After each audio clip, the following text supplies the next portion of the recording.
Pas du tout. Je commence par dire pas du tout, parce que s'il y a en tout cas un acquis que le président Alpha Condé nous a laissé, quoi qu'on puisse dire, c'est le courant, c'est l'électricité. Parce qu'en partant, il y avait le courant 24 heures sur 24. Et depuis son départ, le constat, il est fait.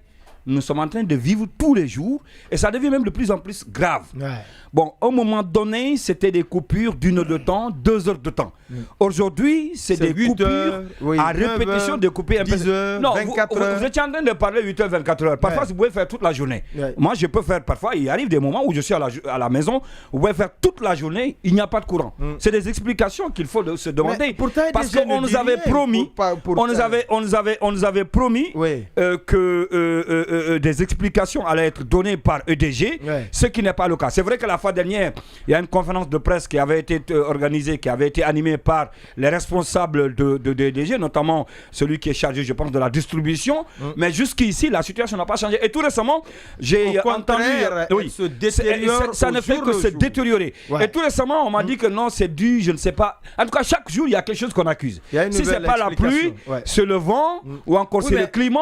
La moindre menace, ça fait la petite intempérie, le courant s'en va pour nous revenir que le lendemain soir. Il y a même certains qui avaient qualifié la pluie et le courant comme ce qui se passe entre ce film dessin animé Tom et Jerry, qui sont toujours ensemble mais qui ne sont jamais d'accord. Donc il va falloir seulement que la pluie commence pour que le courant disparaisse. Ça, on l'a vécu. Mais après, à un moment donné, des solutions avaient été trouvées.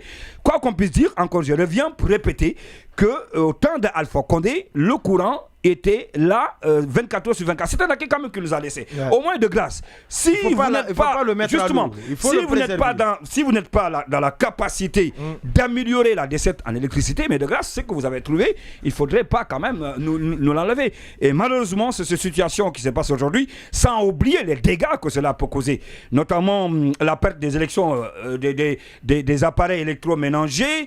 Et l'autre fois, quelqu'un se plaignait par rapport, n'est-ce pas, parce que c'est une occasion pour notamment les femmes de faire beaucoup plus de choses, de garder dans le frigo. Aujourd'hui, c'est une perte énorme parce que quand vous préparez pour une semaine, vous mettez dans le frigo et que 2 heures de temps, 3 heures de temps, le courant n'est pas là, les dégâts de ça pourrit, vous êtes obligé de jeter. Pour des gens qui n'ont pas les moyens, pour repartir encore faire le marché, le plus souvent c'est compliqué. Donc il faudrait encore une fois que EDG continue à communiquer et nous donner des arguments qui sont en tout cas que les populations peuvent comprendre. Parce que vous ne pouvez pas nous dire parce qu'il y a eu le vent, etc.